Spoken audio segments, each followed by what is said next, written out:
I actually owned a business. I owned a fitness studio with some partners. That didn't work out, so I bought them out. And then I decided, I love this, but my daughter's gonna be done with school in 4 years, and I don't want to spend 80 hours a week. I love my family more than I loved the fitness studio. So I was fortunate enough to find a buyer, but the one thing that I loved about doing the fitness studio more than anything was the office side. So I fell into a bookkeeping job for this guy, for 2 people.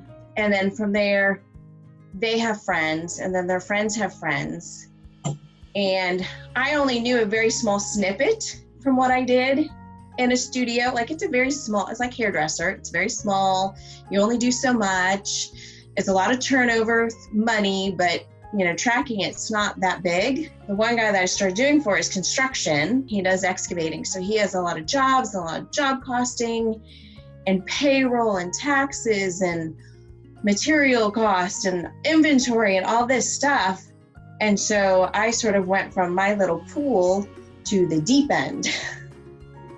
And he was very patient and very helpful. And between him and his old bookkeeper, they sort of taught me everything they knew. But then he had a friend who did construction, who needed help, who was even a bigger pool. And I was like, I'm gonna drown. Because I knew a lot, but I knew there were a lot of holes in what I knew. It was like I went to the buffet and I only picked up what I wanted to know. I didn't get the full, the full thing. I just picked up little snippets. After searching, umpteen million hours, as you know how it can go, to find that 5-minute fix, I kept coming across your videos and I was like, I can listen to these. And then I found myself listening to them in my free time. I could probably target learn rather than just snippet learn. So that's how I ended up with confidence with QuickBooks. I've had a series of big transitions over the last few years. One was owning the business and then not owning the business and then trying to figure out what was next. And what was next ended up being the more QuickBooks and bookkeeping. And as I learned more of it and I knew there were gaps, despite all that, I still loved my job no matter what.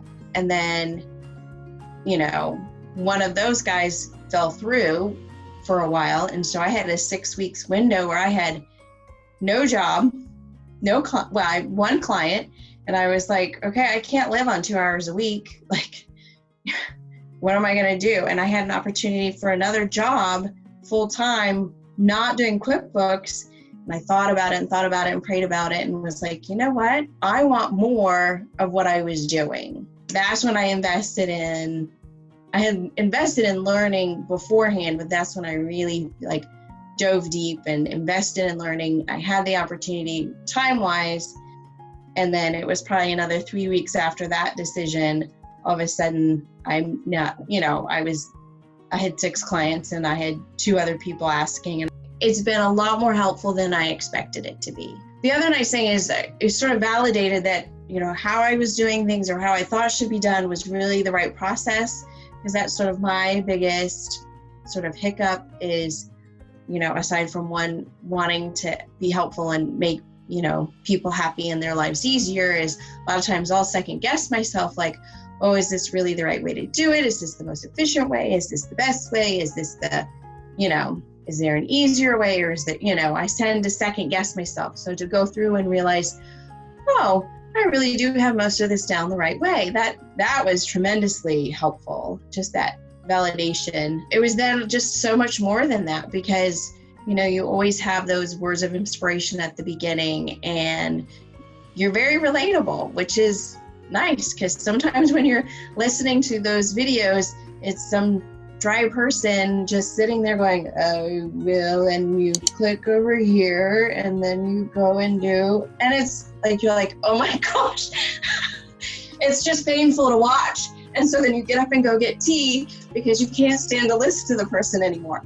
But at least, and I don't mean to be mean, but at least when I'm sitting here watching your videos, it's enjoyable. I didn't necessarily expect to get all that. So that's sort of where the no came from, but it was a good no, because I got more than I expected. Thank you. I appreciate all your good words of advice.